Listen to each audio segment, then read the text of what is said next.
Aleluia. Domingo que vem é o Ulisses, hoje é eu. Paz, igreja. Boa noite, vocês estão bem? Aleluia.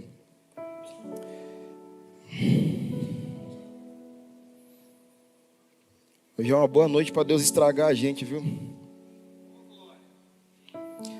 De manhã a gente teve uma experiência muito boa lá em Caxilha e eu queria compartilhar da mesma mensagem, do mesmo espírito aqui com vocês. Você está bem? O pastor Ney, ele trouxe uma mensagem quinta-feira e pelo que eu percebi, eu acho que não começou quinta-feira, ele começou uma construção alguns dias antes também, falando sobre o reino de Deus. Estou certo ou estou errado?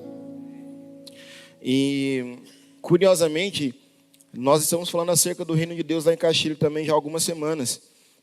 E quinta-feira terminou o culto, aí eu falei para ele assim, rapaz, que legal, você resumiu 4 mensagens que eu preguei em uma só que você pregou muito melhor do que eu. Ele falou que se eu soubesse eu tinha pegado o seu esboço. Eu falei, se você tivesse pegado meu esboço, você tinha atrapalhado a sua mensagem. Ainda bem que ele não pegou. Mas que coisa maravilhosa, irmãos. E eu queria, de alguma forma, dar continuidade a falar acerca do reino. Amém? Se eu pudesse dar um tema para essa mensagem de hoje, eu diria que Deus está levantando filhos que manifestem o reino. E que essa noite Ele encontre filhos aqui dispostos para isso. Amém? Irmão, eu vou pedir para você. Na igreja nós temos... Você tem quanto tempo de convertido, brabo? Nasceu na igreja. Olha que testemunho legal. Nasceu na igreja, mas convertido há uns 27 anos. Eu acredito que você vai concordar com o que eu vou falar aqui agora. Tem 27 anos, pelo menos, que você vê segurança de culto na igreja. Quem são os seguranças de culto na igreja? As pessoas que estão assim, igual você, japonesa. Sorte que eu gosto de você, que você faz carne, irmão. Irmão, desarma aí, vai. Segurança de culto, fiscal de culto. Desarma, irmão. Amém? Então eu tenho meditado muito sobre algo que eu acredito que Deus está fazendo na igreja brasileira nesse tempo. Deus está fazendo... Tem uma frase que Deus me deu, que eu tenho compartilhado dela alguns meses, é que Deus está fazendo algo novo de novo. E a igreja precisa estar atenta para as movimentações novas do Senhor. Deus não muda, mas algumas movimentações dele mudam. Por que Ele faz isso? Para ver se a igreja está atenta ainda. Para ver se a igreja não parou em uma voz, lá do passado. Porque essa mesma voz que falou no passado, continua falando agora no presente. Ela continua falando. E aí, algumas reformas precisam acontecer na gente. Não somente nas estruturas, nos métodos, nos projetos, mas principalmente dentro do nosso coração. E nós precisamos permitir que o Senhor faça isso. Porque tem algo importante. Muitas vezes, nós não precisamos que Deus faça algo novo. Por mais que eu acredite que Ele está fazendo sim algo novo. Mas não necessariamente Ele precisa fazer algo novo. A gente precisa passar a enxergar corretamente aquilo que Ele está mostrando nesses dias. Gente, eu gostaria demais assim, que agora nesse momento, inclusive eu que estou falando para você aqui, agora eu abro mão de todo o título pastoral que a gente carrega. Você que é pastor, você que é líder, eu queria que muita gente desarmasse de todo e qualquer título. Imagina que você está entrando na igreja pela primeira vez. A primeira vez que você entrou na igreja, dificilmente você entrou julgando alguém, preocupado com o que iam falar de você.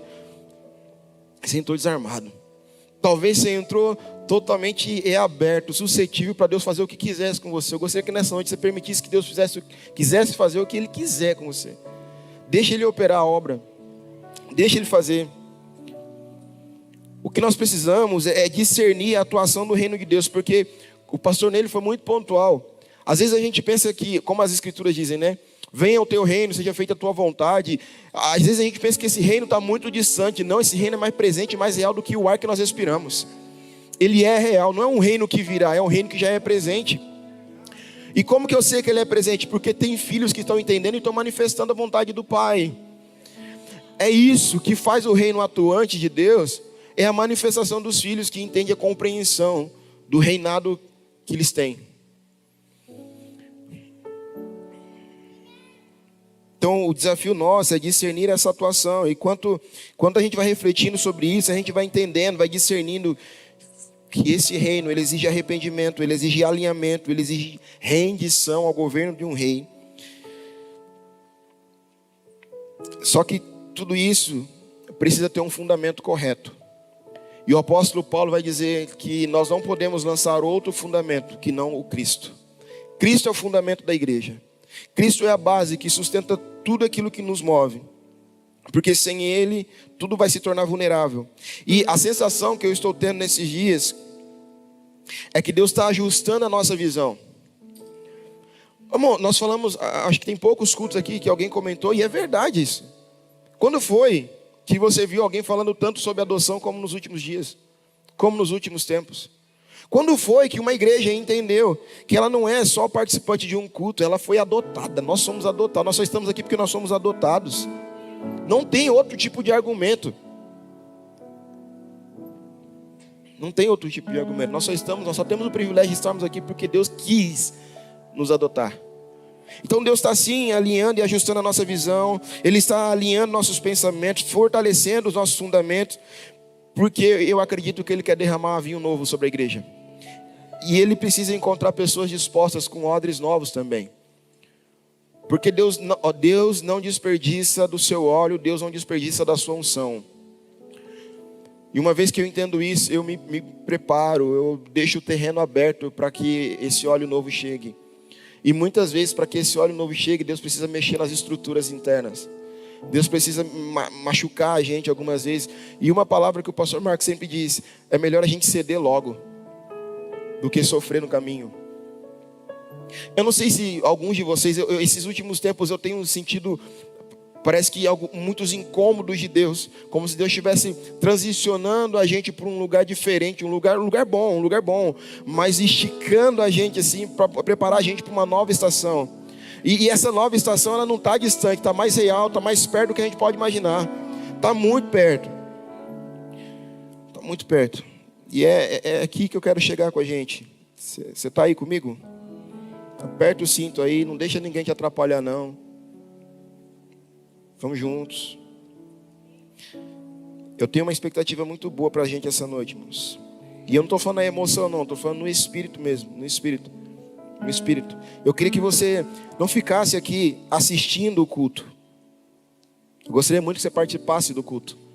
Participa do culto. Lembra de uma coisa, você está numa igreja pentecostal. Graças a Deus, né? Tem aleluia aí? Tem glória a Deus aí? Então você é livre para glorificar a Deus, para dizer aleluia, para orar em espírito. Interceda por mim enquanto você ouve a ministração. Por favor. Por favor. Por favor. Por favor. Igreja, vamos juntos, tá? Eu não gostaria de... Eu vou usar a expressão da música, né? Às vezes a música está num tom e você está no outro. Eu gostaria muito que nós tivéssemos o mesmo tom. Eu no tom e... Não esteja no Jerry. Você entendeu? Às vezes um está no tom, outro está no Jerry, né? Mas vamos juntos. Vamos juntos. Vamos firme, vamos firme.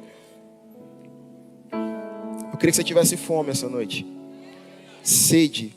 Eu queria que você celebrasse, eu queria que você participasse mesmo.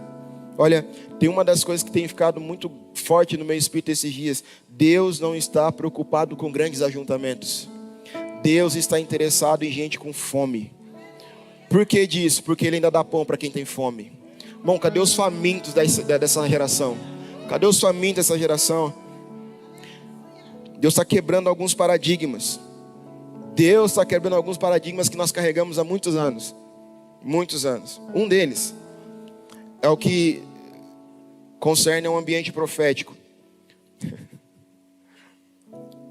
Eu sou da época, sou antigão, né? Mas eu sou da época que o profeta, ele vinha de terno, gravata, sapatinho que chegava 2 metros lá na frente antes, cheirando a naftalina. E aí ele vinha, yes, que te digo.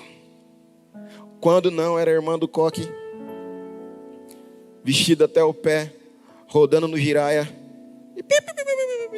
Yes, que te digo, filho meu. E aquele escarcel todo. Eu sou da época, você não, talvez porque você é muito mais santo do que eu, mas eu sou da época que quando eu vi a irmã do coque, eu ia para o outro lado da igreja.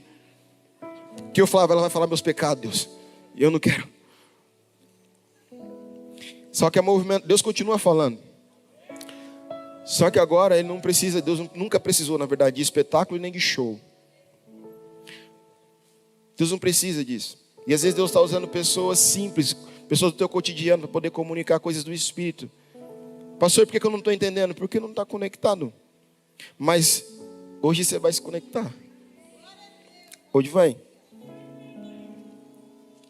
O profético ele não existe para satisfazer as pessoas, não existe, mas ele existe para alinhar as pessoas. Os verdadeiros profetas nunca tiveram como principal missão impressionar uma geração. Nunca, nunca, nunca, nunca. Na verdade, eles eram enviados e continuam sendo enviados para corrigir a rota de uma geração. Os profetas, ainda existem profetas na geração atual. Só que de repente os profetas da geração atual não estão dizendo o que a gente quer ouvir. Eles estão dizendo: desperta, igreja. Acorda, igreja. Acorda. Ele não está dizendo que você vai ganhar um carro, uma casa. Não. Ele está falando: acorda, igreja. Tem um reino sendo manifesto e você está dormindo. Então, eles estão empenhados em ajudar a igreja a responder corretamente aquilo que Deus está falando para este tempo. Porque uma construção profética genuína, ela não se preocupa apenas com aquilo que Deus quer fazer na vida de um indivíduo. Nunca uma profecia é referente a uma pessoa. Nunca. Nunca. Para que Deus vai te dar um carro? Irmão, para com isso. Toda profecia que Deus entrega é para um corpo, é para o coletivo, é para o coletivo. O que Deus precisa? De um interessado, de um disposto, de um disponível. Quem lembra de Noé? Noé da sua conta. Eu sempre faço essa piada. Tiozão, né? Irmão, Deus deu uma palavra para Noé. Só que aquela palavra em Noé não produziu apenas informação. Transformou a vida daquele homem. E transformou a vida de uma geração que veio depois. Fato é que nós estamos aqui. Mas uma palavra. Uma palavra. Nós acabamos de cantar. Se temos uma palavra, nós temos tudo. Irmão, nós precisamos pegar isso como uma verdade. Como uma verdade. Cara, de agricultor, Deus fez ele um construtor. Hoje à tarde eu estava meditando de novo nessa palavra aqui. Eu fiquei pensando assim: rapaz, se de um agricultor Deus usou Noé para ser um construtor, ele construiu uma arca. Imagina se fosse o pastor Elton. Rapaz, era uma nave espacial.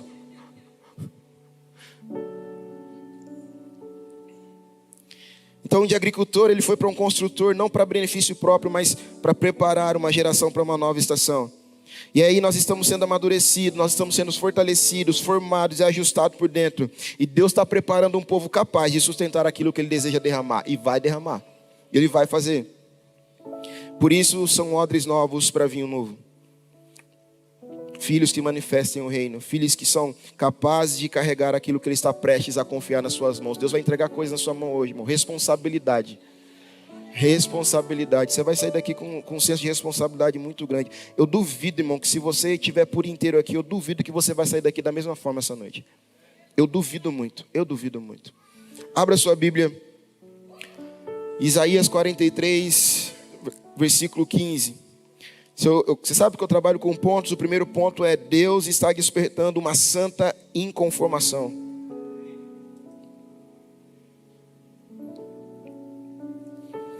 Talvez uma das perguntas mais pontuais para nós seja: qual é o tamanho da fome que nós estamos por Deus nesses dias? E não é uma pergunta bonita, é uma pergunta que precisa ser respondida. Qual é o tamanho da fome que nós temos tido por Deus nesses dias? Porque é possível a gente se acostumar com a linguagem do reino sem realmente desejar viver o reino. Aí a gente vem para a igreja e acha que está tudo bem no culto de quarta, no culto de quinta, no culto de domingo, numa mesa, e fala: não, eu estou cumprindo meu protocolo religioso. Não, não é sobre isso. É possível a gente cantar sobre avivamento sem estar disposto a pagar um preço do avivamento. É possível a gente falar sobre rendição sem realmente entregar o controle para Deus. É possível até admirar aquilo que Deus está fazendo ou fez em outras gerações e resistir àquilo que Ele está fazendo agora. Eu sou o Senhor, seu santo, Criador e Rei de Israel. Eu sou o Senhor que abriu uma passagem no meio das águas, um caminho seco pelo mar. Peraí, você lembra de qual cenário é esse que Deus está falando? É o cenário que Deus está tirando o povo do Egito e fazendo eles passarem a seco no Mar Vermelho. 17. Chamei o exército poderoso do Egito, com seus carros e cavalos, eu os submergi nas ondas. E eles se afogaram, sua vida se apagou como um pavio fumegante. Você fala, meu Deus, esse Deus é Deus mesmo. Esse Deus, a gente vai falar coisas maravilhosas, suntuosas dele. É Deus trazendo à memória do povo de Israel aquilo que ele já fez. E que coisas maravilhosas ele fez. Só que aí vem o versículo 18. Esqueçam tudo isso. Como assim, Deus? Como assim eu vou esquecer tudo isso? Não é nada comparado ao que eu vou fazer. Igreja, Deus não quer que a gente apague tudo aquilo que ele fez por apagar. É que ele quer que a gente não fique preso ao passado. Ele quer que a gente tenha expectativa de que coisas novas, melhores e maiores podem surgir. E vai acontecer. E isso aqui não é palavra de positivismo para a tua vida. É as escrituras que estão dizendo. É para a gente sair de um lugar de comodismo, de paralisia espiritual e avançar para as coisas que estão adiante de nós. Próximo. Pois estou prestes a realizar algo novo. Vejam, já comecei, Mevan, já começou. Vocês não percebem? Abrirei um caminho no deserto e farei rios na terra seca. Até aí, por que Deus fala isso? Ei Jesus, abrirei um caminho no deserto e rios numa terra seca. Por que para Deus, Renan, abrir o mar vermelho e fazer um caminho no deserto é a mesma coisa? Somos nós quem colocamos empecilhos. Somos nós quem colocamos limitações, dificuldades, barreiras e desculpas até. Somos nós que impossibilitamos Deus de fazer o que Ele quer fazer. É interessante que Deus começa, nesse texto que nós lemos, Ele começa lembrando o povo de tudo o que Ele havia feito. Abriu o caminho no mar, derrotou o exército do Egito, e Ele fez o impossível, e aí Ele diz, esqueçam tudo. Ou seja, Ele não estava pedindo para Israel esquecer a sua fidelidade, Ele estava confrontando a tendência de transformar experiências antigas em limitações para aquilo que Ele desejava fazer agora. E aqui está o problema de muitas gerações, irmãos. Celebram muito o que Deus já fez, mas não conseguem perceber o que Ele está fazendo agora. Vivem contando testemunhos antigos, e é bom contar. Só que melhor ainda é não perder a expectativa por novos testemunhos. Falam sobre avivamentos passados, mas já não choram por um avivamento presente. Honram os movimentos que Deus levantou, só que resistem aos movimentos que Deus está gerando agora. Ei, Deus está fazendo algo novo, igreja. Deus está fazendo algo novo. Será que vocês ainda não percebem? Não é nada comparado ao que já foi feito antes, é melhor. Vocês não percebem? É como se Deus estivesse dizendo, ei, eu já comecei, eu já estou me movendo, eu já estou chamando, eu já estou despertando, mas e vocês? Estão percebendo? Vocês estão atentos? Ou eu só estou no culto participando do culto e não estou presente no culto? Eu só estou assistindo o culto, mas não estou entendendo as movimentações dos céus? Eu só estou sendo apenas um espectador. Porque, irmãos, uma geração pode estar tão acostumada com as suas tradições, com seus métodos, com as suas estruturas, que acaba não reconhecendo a voz de Deus quando Ele decide fazer algo novo. E o maior perigo não é Deus parar de falar.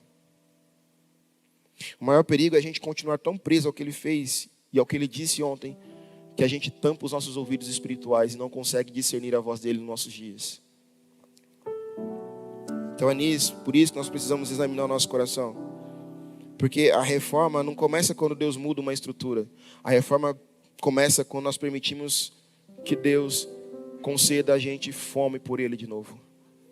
Fome, fome, fome. E como pastor, como amigo, tem um desespero e uma santa inconformação que tem me pegado esses dias. Pela igreja do Senhor. E agora eu não digo como igreja local. Eu digo como igreja brasileira mesmo. Onde estão os homens e mulheres com fome de Deus? Onde estão os homens e mulheres que de verdade têm fome pela presença? Que não querem ser meros frequentadores de igreja? Homens e mulheres que ainda choram na presença de Deus? Onde estão? Onde está essa igreja? Onde estão aqueles que preferem alguns minutos aos pés de Jesus do que horas buscando entretenimento? Onde estão aqueles que continuam buscando a Deus quando ninguém está olhando? Onde estão aqueles que abrem as escrituras não para preparar uma mensagem, mas só para ouvir a voz do Pai mesmo? Onde estão aqueles que não negociam seus princípios para serem aceitos por uma cultura distante de Deus? Onde estão aqueles que desejam santidade, tanto quanto desejam bênçãos? Onde estão aqueles que querem agradar a Deus mais do que impressionar pessoas? Onde está essa igreja? Onde está esse povo, gente? Porque uma fome verdadeira, ela deixa evidências. Uma fome verdadeira deixa evidências. Ela desperta a gente. Porque quem tem fome encontra tempo. Quem tem fome busca. Quem tem fome prioriza. Quem tem fome insiste. Quem tem fome não se conforma. Quem tem fome não arruma desculpa. Só vai. Toda vez que Deus decide visitar uma geração de maneira especial, Ele começa despertando fome no meio do povo. Nós carecemos de uma geração faminta por Deus, gente. Nós precisamos de homens e mulheres que se recusam a aceitar a normalidade espiritual como um destino. Pessoas que não se conformam com uma fé superficial. Pessoas que não se conformam com uma religião sem presença. E a gente aprendeu a fazer culto sem Deus. Pessoas que não se conformam em apenas manter aquilo que receberam. São essas pessoas que Deus usa para provocar mudanças. Deus vai te pegar essa noite. Você está tentando correr, está tentando fugir. Deus vai te pegar essa noite.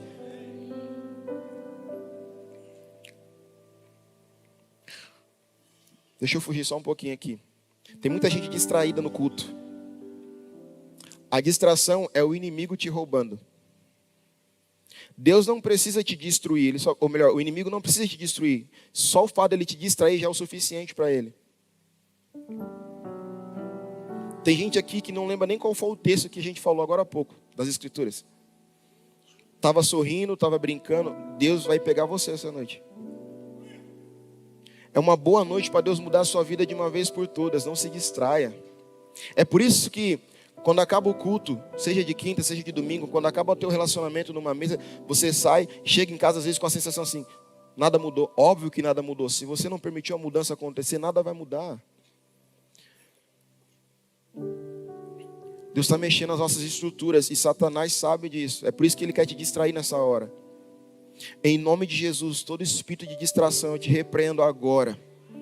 Nada vai roubar aquilo que Deus quer entregar essa noite. Nada vai roubar aquilo que Deus quer te entregar essa noite. Nada, absolutamente nada. Eu vou pedir um favor para você, irmão. Não seja inimigo de Satanás, ou melhor, não seja amigo de Satanás para tentar roubar a semente que Deus quer colocar na pessoa que está sentada do teu lado aí agora. Não seja instrumento de Satanás. Em nome de Jesus.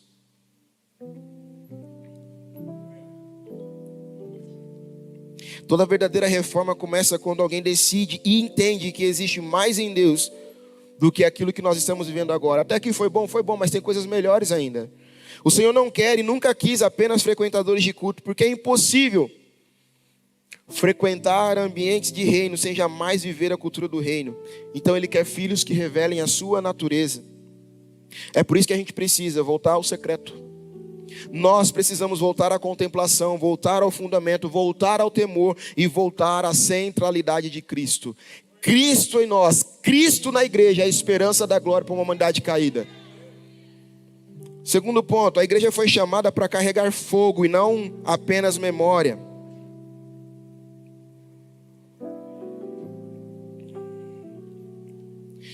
O mundo não aguarda mais uma denominação, mas uma igreja. Eu ouso dizer que o mundo não aguarda nem mais pastores. E eu quero que você entenda com muita cautela isso. Eu digo pastores de título. Agora, pastores de ofício nós precisamos. Isso sim. Por que eu acho que a gente não precisa de mais igreja? Imagina que todos os bares de Andradina hoje virasse uma igreja. Então, todos os bares, botecos que tem no bairro que você mora fosse uma igreja evangélica. Você acha que o fato de ter uma igreja evangélica ela ia mudar a situação do seu bairro?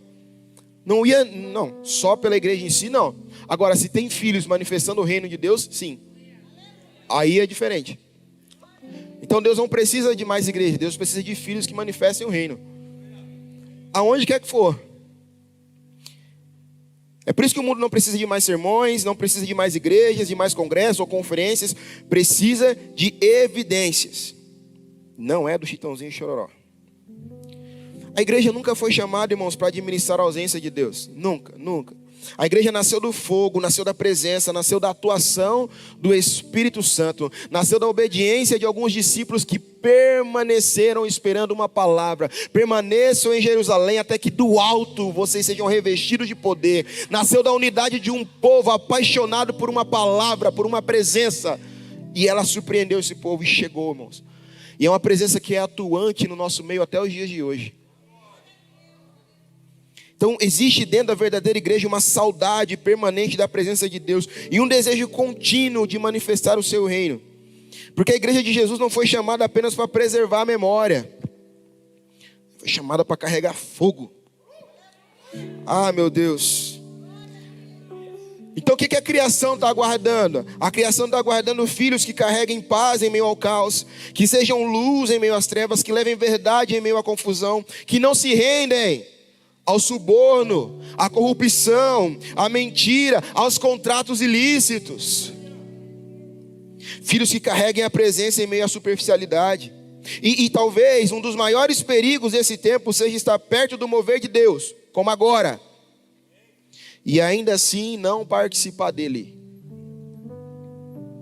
E talvez o Senhor esteja nos trazendo de volta ao fundamento, porque existe um tempo novo sendo liberado sobre a igreja. É um tempo onde a presença será mais importante que a performance.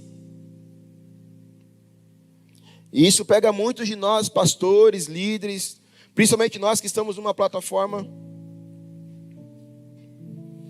É um tempo onde a essência será mais importante que a aparência. É um tempo onde a obediência será mais importante que o reconhecimento. Deus está preparando um povo para carregar seu reino de maneira madura. Então, a pergunta não é se ele fará, porque ele vai fazer, e na verdade já está fazendo. A pergunta é, nós permitiremos que ele faça também a partir de nós? Do indivíduo que ecoa no coletivo? E como que eu sei que eu estou passando por uma reforma? Um dos sinais é quando nós paramos de pedir para Deus abençoar os nossos planos e nós começamos a nos render aos planos dele. Bom, porque o modelo foi Cristo. Pai, eu não quero passar por isso, mas todavia não seja feita a minha vontade, a tua. Irmão, se o nosso irmão mais velho fez isso, por que a gente ainda insiste nos nossos planos diante dos planos de Deus? Deus está levantando filhos. Em toda geração, Deus procurou pessoas através das quais Ele pudesse revelar o seu governo. E fica tranquilo que nunca foi pessoas perfeitas. Nunca foi. Nunca foram pessoas famosas, nunca foram pessoas extraordinárias aos olhos dos homens, só que eram pessoas disponíveis, pessoas rendidas, pessoas que permitiram que o reino primeiro governasse dentro delas. Quem deseja ver Andradina transformada, irmão? Eu também desejo. Desejo ver Andradina, Castilho, Mirandópolis, Valparaíso, Três Lagoas, a região, o estado, a nação e as nações. Só que antes de Deus mudar uma cidade, Ele precisa encontrar um homem e uma mulher. Quem sabe pode ser você. Está vendo como está o nosso nível de incredulidade? A gente não acredita que Deus pode fazer a partir da gente.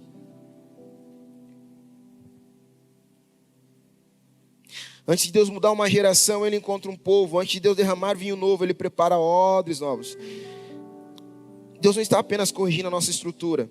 Ele está formando representantes, filhos que carreguem sua natureza, que manifestem o seu caráter, filhos que revelem o seu governo.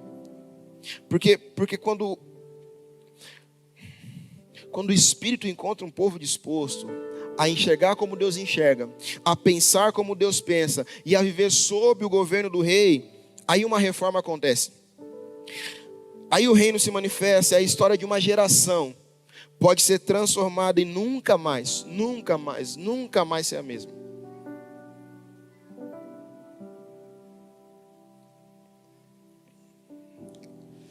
Terceiro ponto. O reino encontra espaço quando a vontade do rei se torna a nossa prioridade.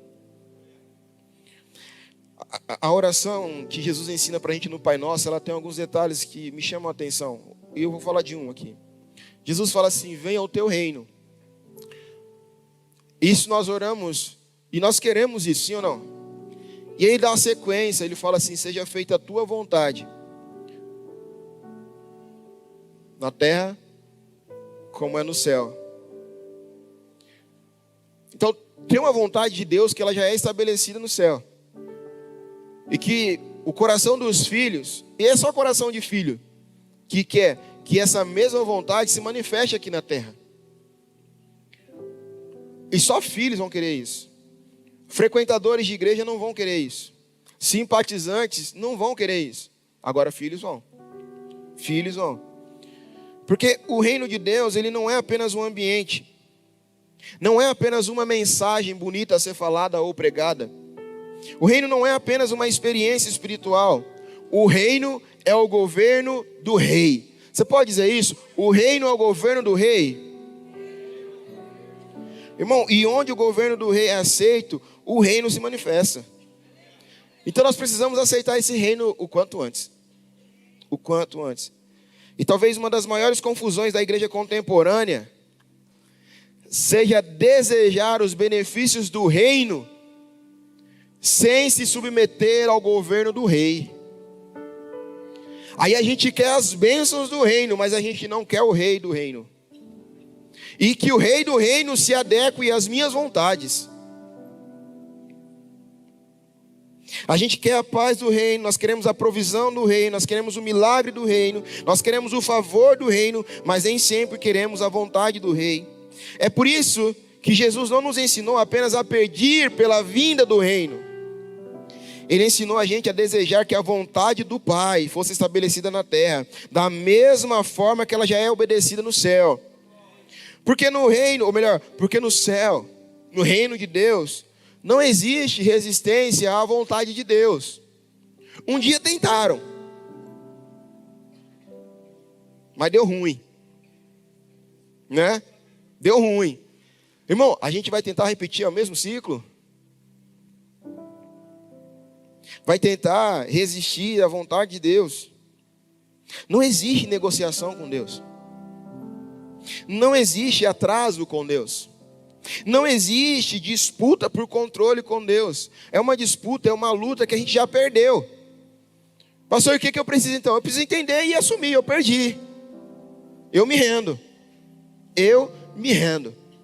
Sabe uma das coisas, não sei se você já viu eu falando isso, ou viu alguém falando isso, que eu acho muito interessante, que eu consegui fazer um link, me converti, depois passou um tempo, entrei na polícia, e aí eu consegui fazer um link depois. Quando a gente, na maioria das vezes, quando nós estamos cantando, normalmente na hora do refrão, o que automaticamente muitos de nós fazemos, ou a grande maioria faz? Não, você não fica em silêncio, não. Você levanta as mãos. O levantar as mãos significa, ainda que você não queira, significa, eu estou rendido. Na segurança pública, quando o policial vai abordar alguém, uma das coisas que ele fala, levanta a mão, coloca a mão para cima. Porque ali, o policial, o agente de segurança, ele está vendo o que as suas mãos podem oferecer de risco. Com as mãos para cima, dificilmente você vai ter algum risco. Mas, irmão, não, eu falar isso, não ouse fazer isso, tá? Numa abordagem, se o caso você for abordado, não ouse, né? Ouse, tem uns policiais aqui. Não ouse tentar pegar o celular da cintura. Pode ser que você não consiga terminar de puxar. Não sei se você entendeu o que eu quis dizer. Mas as mãos para o alto significa rendição. Irmão, o reino de Deus é a gente com as mãos para o alto o tempo todo. A gente não tem mais tempo para baixar as mãos. É uma vida rendida. É uma vida rendida. Então, no céu, a vontade de Deus, a vontade do rei, ela é absoluta. E toda a verdadeira reforma conduz a gente para esse lugar. A reforma da ótica, ela faz a gente enxergar como Deus enxerga. A reforma da nossa mentalidade faz a gente pensar como Deus pensa. A reforma dos fundamentos nos ensina a construir sobre aquilo que Deus estabeleceu. Só que essa reforma só se completa quando nós aprendemos a viver segundo a vontade de Deus. E não dá para a gente negociar. Foi isso que Abraão entendeu. Deus pediu Isaac para Abraão. E quem sabe no começo Abraão não entendeu tudo, ou talvez não entendeu foi nada. Mas ele obedeceu. A maioria dos chamados que Deus tem para a nossa vida, normalmente a gente não entende nada. É tipo um passo no escuro. Mas tem uma voz que conforta a gente lá no espírito, que fala assim, cara, vai que vai dar bom. E a gente vai. Obediência. Ora, foi assim também com José. Ele poderia ter usado a influência dele quando ele chegou no auge. Ele dizia assim, agora eu me consagro. Agora eu vou acabar com os meus irmãos. Mas não. Ele serviu os irmãos dele. Porque a ótica do reino muda a ótica, muda a forma que a gente enxerga as coisas, irmãos. Muda demais, a gente não consegue enxergar. Irmão, ai meu Deus, a ótica do reino, a forma de pensar do reino, faz você parar de odiar essa pessoa que você odeia tanto e começar a orar por ela e amar ela. Só com a ótica e com a visão e com o pensamento do reino e sob o governo do reino a gente vai conseguir fazer isso. Na nossa força a gente não consegue. Não consegue. Deus está mexendo com você, eu sei que está mexendo com você. Eu sei que está. A tua cara não nega. Foi isso que aconteceu com Davi também. Ele tinha a oportunidade de eliminar Saul. Irmão, vamos lá. Eu lembro de pelo menos 2 situações que Davi teve a oportunidade de matar Saul. Quem aqui teria matado? Não é não, Celso? Oxi. E nós ia falar assim, é de Deus. Deus está me dando essa oportunidade. Cara, só que Davi, ele preferiu esperar o tempo do Senhor. Foi isso que aconteceu com Paulo. Quando ele tem um encontro com Jesus, ele passa a considerar tudo como perda. E ele se submete ao governo do Senhor. Ele fala, agora eu estou perdido mesmo, agora já era. Minhas técnicas, meus conhecimentos, meus currículos, minhas faculdades, nada se compara com a beleza do Cristo. Nada se compara com o governo do Cristo. Todos eles chegaram ao mesmo lugar, a vontade de Deus tornou-se mais importante do que os seus próprios desejos. E talvez essa seja a pergunta que o Espírito Santo esteja fazendo à igreja nessa estação. Será que nós queremos apenas que Deus participe dos nossos planos, ou nós estamos dispostos a participar dos planos dele? Porque tem uma diferença, irmão, entre essas duas coisas, e é uma diferença gritante. Entre Deus participar dos nossos planos e nós abandonarmos nossos planos e fazer parte do que ele quer fazer. E muitas vezes a gente constrói uma agenda, nós tomamos decisões, nós estabelecemos objetivos, nós fazemos muitos planos. E aí no final de tudo a gente fala, Senhor, abençoa tudo isso. Quando foi que Deus se tornou a última parte da nossa vida? Aí a gente ora trabalhando ou trabalha orando. A gente estuda orando ou ora estudando. A gente faz tudo como se Deus tivesse que acompanhar a gente no meio do caminho. Ele já não é mais a nossa prioridade. Ele não é já mais aquela primeira pessoa que nós paramos e perguntamos, Senhor, eu estou com esses pensamentos. Ainda não foi para o papel, não se tornou planos. É isso mesmo que o Senhor quer? Mas não. A gente faz os planos, coloca no papel, compartilha com 1001 pessoas. A gente cria 1001 empresas. E daqui a pouco chega diante de Deus e fala, Deus, está aqui, tá, abençoa. E aí dá ruim. E o pior é quando dá ruim, a gente coloca na conta de Deus ainda. Não, fomos nós que desde o princípio não quisemos que ele assumisse o controle. Porque a gente é especialista em tomar o controle das mãos de Deus. Então a pergunta que nós precisamos fazer também, uma das, Senhor, o que o Senhor está fazendo nesses dias e como eu posso me alinhar a isso? Como eu posso participar daquilo que o Senhor está fazendo? Eu costumo usar esse tipo de expressão ou brincadeira, mas é para ficar uma forma mais clara de todo mundo entender. Quando eu penso nisso, eu penso assim, Deus, nem que for para eu apertar o interruptor, deixa eu participar. Não me deixa de fora. E a gente precisa querer muito participar daquilo que Deus está fazendo. A gente não pode se contentar em ser espectadores. Não, nós não podemos. É por isso que o reino não gira em torno dos nossos projetos. Nós é quem fomos e estamos sendo convidados a participar do projeto de Deus. E que privilégio, não? E que privilégio. E nós somos aquele filho imaturo que atrapalha o pai a lavar o carro. Mas o pai faz questão que a gente esteja. E no reino de Deus é isso. Deus poderia fazer... Irmão, Deus criou tudo sem a gente. Tudo. Aí a gente chegou para atrapalhar tudo. Mas Deus continua chamando a gente para participar. E é um privilégio para nós. É por isso que maturidade espiritual não é quando Deus começa a concordar conosco. É quando nós começamos a concordar com Ele. Ah, Jesus. Então a prova de que o reino chegou é quando nós passamos a desejar a vontade dEle acima da nossa. Isso tem algumas aplicações mas muito práticas. Por exemplo, quando o reino governa, o perdão se torna mais importante do que ter razão. Quando o reino governa, a obediência se torna mais importante do que a conveniência. A fidelidade se torna mais importante do que o reconhecimento. O propósito se torna maior do que o conforto. E a vontade de Deus se torna maior do que os nossos desejos pessoais. Então nós precisamos, quem sabe, orar nesses dias. Senhor, essa é uma oração que todos nós precisamos fazer. Remove de mim, remove de nós, remove da igreja tudo aquilo que ainda resiste ao teu governo. E nós temos muita resistência ainda. Muito. Quarto ponto. Já estou caminhando para o final. É a resposta que o reino está esperando. Porque nós precisamos dar uma resposta.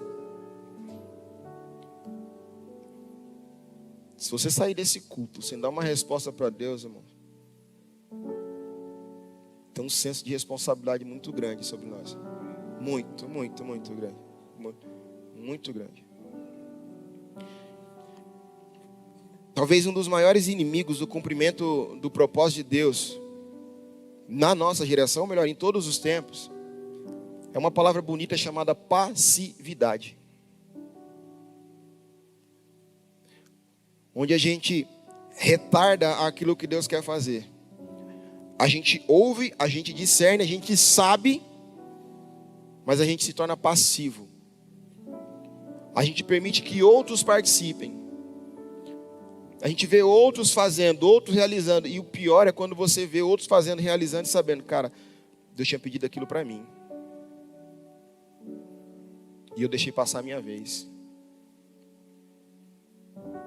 Então, a demora em responder, a demora em entrar, a demora em corresponder àquilo que Deus está fazendo, são sinônimos de passividade, que tem se tornado um dos maiores inimigos do avanço do reino de Deus. Mas, essa passividade, na maioria das vezes, está no singular, tá? Por que está no singular? Porque Deus usa o outro. Deus não tem problema, se a gente recusa agora, Deus não tem problema de usar o próximo. Deus não vai parar o propósito dele na gente, porque o propósito dele é maior do que a gente. O reino de Deus não cabe numa igreja. Não cabe numa igreja. Então, se o Mevan não se move, Deus usa outra igreja, outra denominação. Deus, se Deus quiser, Ele usa até o ímpio.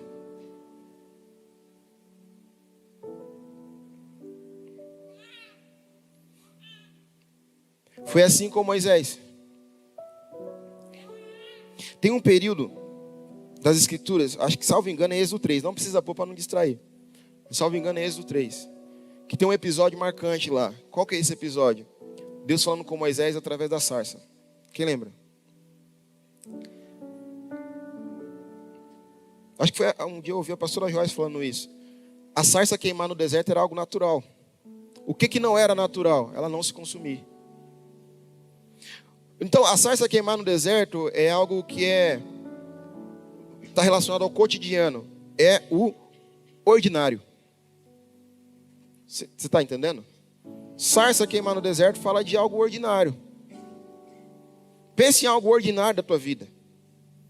Quem sabe acordar pela manhã, escovar seus dentes, tomar um banho, ir para o trabalho, levar o filho para a escola. É o ordinário da tua vida. Está acontecendo. O problema daquele dia é que a sarça não estava se consumindo. E aí, Moisés se viu atraído a contemplar aquilo mais de perto. Igreja, a sarça continua queimando. É um tempo que Deus está nos atraindo para contemplar a sarça queimando mais de perto.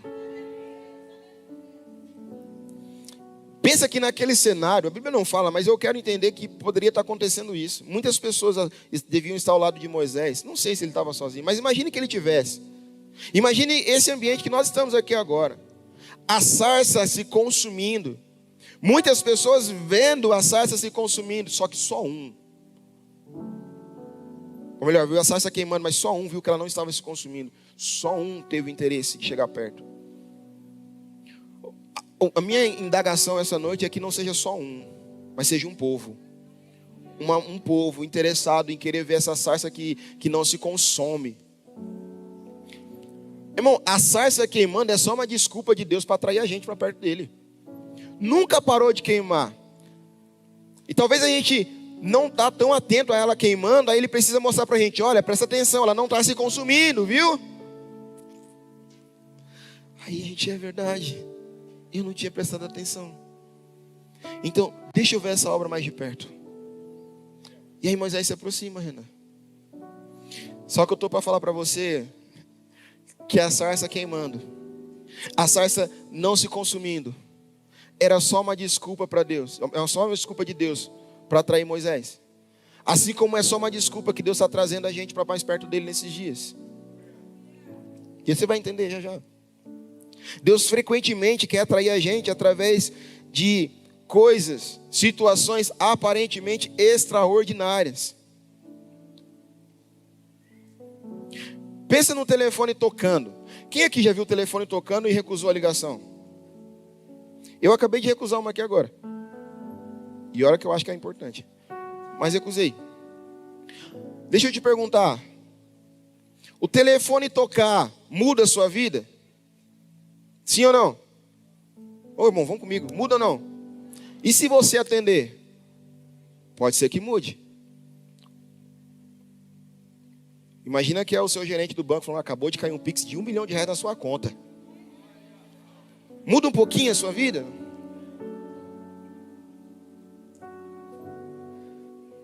O telefone tocar é o ordinário, agora a gente atender.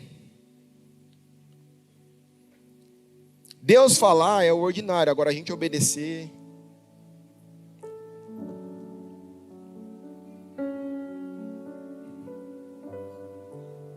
A sarça não mudou a vida de Moisés, o que mudou a vida dele foi decidir se aproximar. Deus está chamando a gente para se aproximar dele. Deus está chamando a gente para se aproximar dele. Deus não estava apenas tentando chamar a atenção de Moisés. Deus estava querendo iniciar uma conversa. E quem sabe são dias de Deus querer iniciar uma conversa que Ele nunca teve com a gente. Não, pastor, mas não é impossível. Não. Ele está fazendo algo novo. Será que vocês não percebem? Será que você não acha que porque um dia eu abri um caminho no Mar Vermelho, agora eu não posso abrir um caminho no meio do deserto? Deus está convidando a igreja para viver algo novo. Agora, a pergunta é, a gente está conseguindo ver a sarça queimando? A gente está conseguindo ver que ela não está se consumindo? A gente está sendo atraído por essa manifestação? Só que eu acho incrível é que a revelação de Deus, ela é progressiva. A sarça era apenas o começo. A sarça era apenas o convite, era apenas a porta de entrada. Porque mais importante, e mais suntuoso, e mais maravilhoso do que uma sarça que queima e não se consome, é uma voz que sai do meio dela. E tem uma voz que sai do meio da sarça, igreja. Tem uma voz que convida a gente para se relacionar com ela. Tem uma voz que está chamando a igreja para se relacionar com essa voz. E nós estamos vivendo dias que Deus está separando aqueles que apenas observam, daqueles que estão dispostos a ouvir essa voz. Tem muita gente que gosta de observar o mover, só que são poucos os que estão dispostos a dar resposta a esse mover. Muita gente gosta da experiência, do che, só que são poucos que abraçam a responsabilidade que vem depois dela. Então, nós não precisamos perguntar apenas: você consegue ver a sarça? Irmão, porque se num ambiente como esse você não conseguir ver a sarça, você está morto já e não percebeu. Então, a pergunta é: você está disposto a ouvir a voz? E talvez mais forte do que isso, você está disposto a obedecer essa voz que sai do meio da sarça? E é uma voz que você sabe quem é que está falando.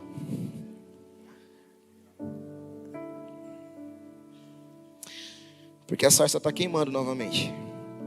Ela nunca deixou de queimar. Na verdade, ela nunca deixou de queimar. Fomos nós quem paramos de olhar para ela. E sabe por que a gente parou de olhar para a sarça?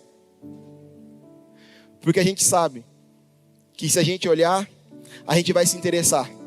E se a gente se interessar, a gente vai se aproximar. E se a gente se aproximar, a gente vai ouvir uma voz. E se a gente ouvir uma voz, a gente vai ter que obedecer. E aí a gente não quer se aproximar mais da sarça. A gente não quer dar a resposta que o rei quer que a gente dê. Então é melhor eu ficar distante. Deixe que outro Moisés vai na minha frente. Deixe que Deus levante outro. Deixe que Deus use outro. A gente não quer tirar as sandálias. A gente não quer se envolver. A gente não quer se comprometer. A igreja brasileira tem sido muito passiva, muito omissa, muito irresponsável. Ela sabe que tem uma sarça queimando. Ela sabe que tem uma voz no meio dessa sarça. Ela sabe que precisa obedecer essa voz, mas ela não quer se comprometer. Igreja brasileira, está na hora da gente se comprometer de verdade com o reino de Deus. Está na hora da gente se comprometer de verdade com o reino de Deus.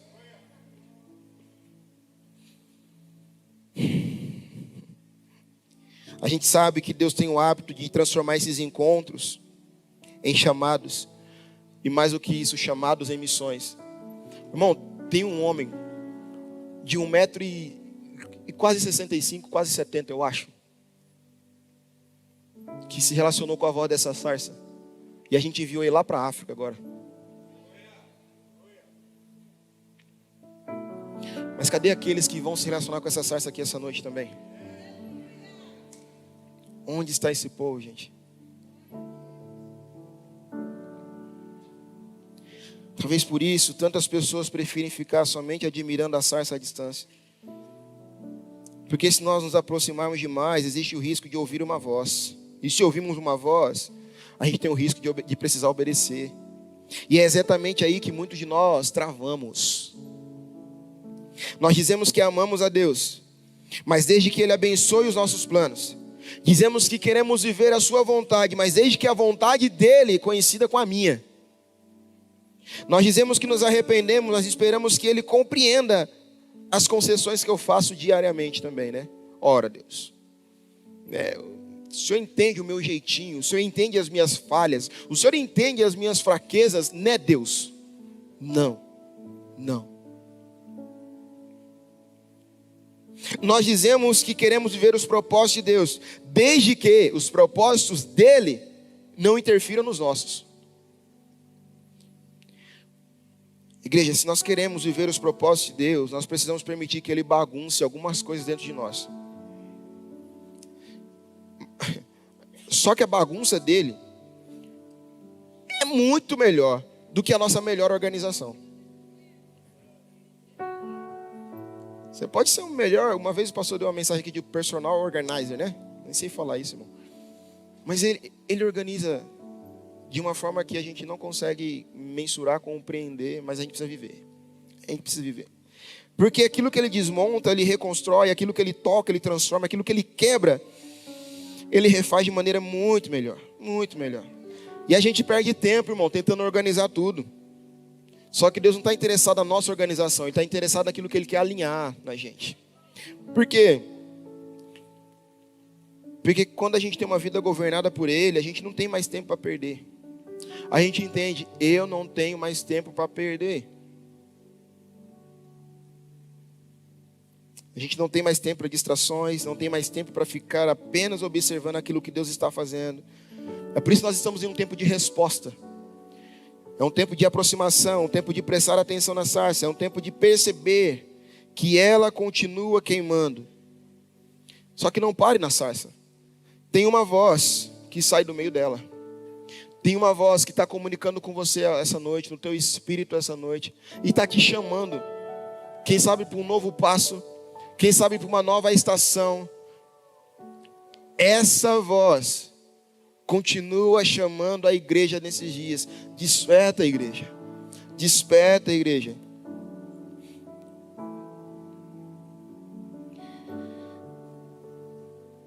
Eu creio que tem uma onda de avivamento que está alcançando nossa geração esses dias.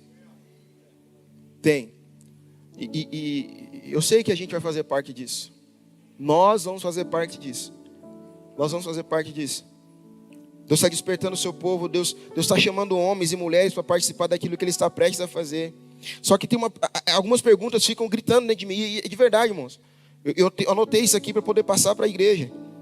Onde está essa igreja com fome?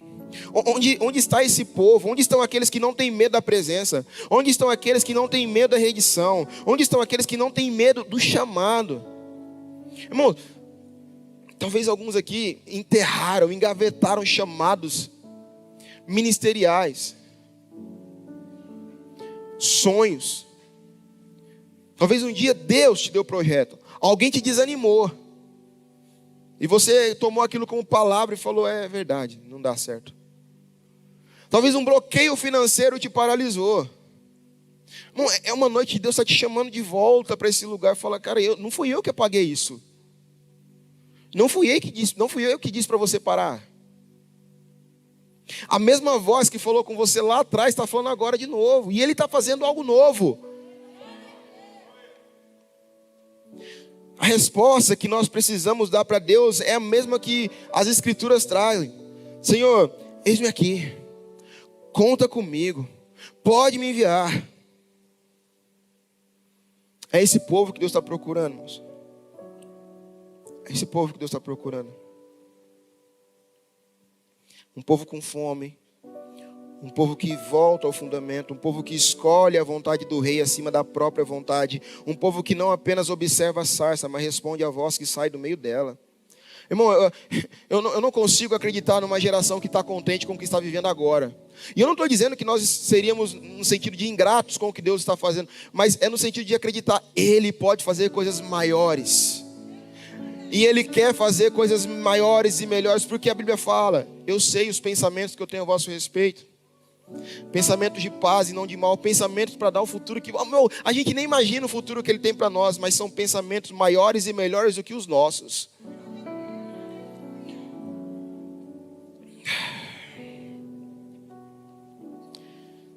Então precisa sim de um povo com fome, um povo que volta ao fundamento, um povo que escolhe a vontade do rei acima de todas as coisas.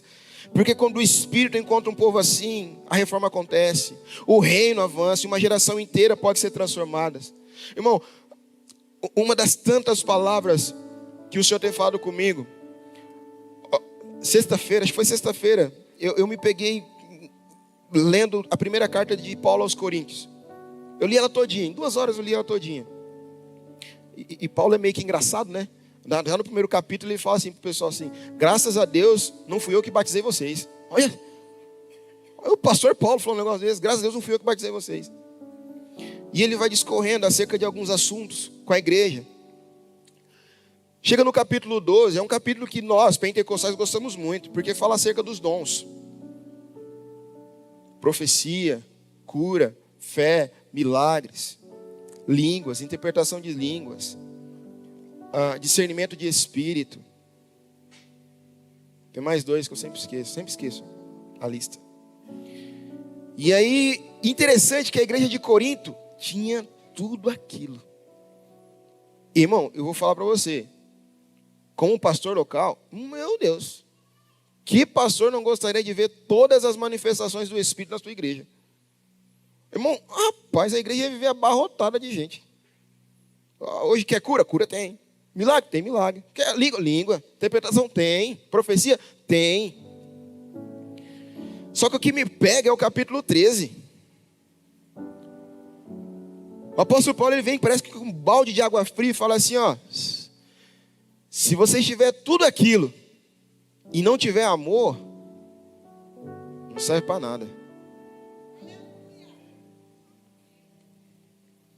Paulo não está anulando os dons do Espírito, pelo contrário, ele está falando assim, vocês precisam ter isso, mas antes disso, vocês têm que ter amor também.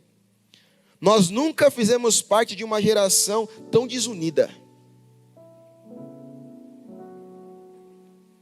Uma geração que está preocupada muito em si e pouco com o coletivo. Irmãos, está na hora da gente permitir que Deus resgate o amor na igreja. O amor mútuo. Esse amor que perdoa quem te ofende. Que faz você orar de madrugada por aquele que tem falado mal de você. Esse amor que faz a gente andar mais uma milha, como Jesus disse. Esse amor que dá a outra face.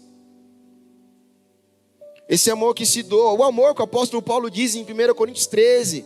Que tudo sofre, tudo crê, tudo suporta.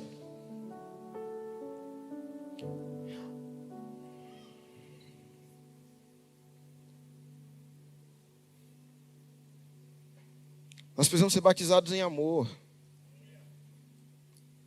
Quem é batizado em amor consegue manifestar o amor do Pai.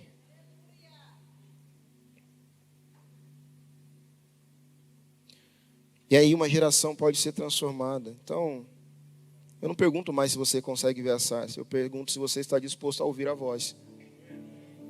E mais do que isso, você está disposto a responder a essa voz?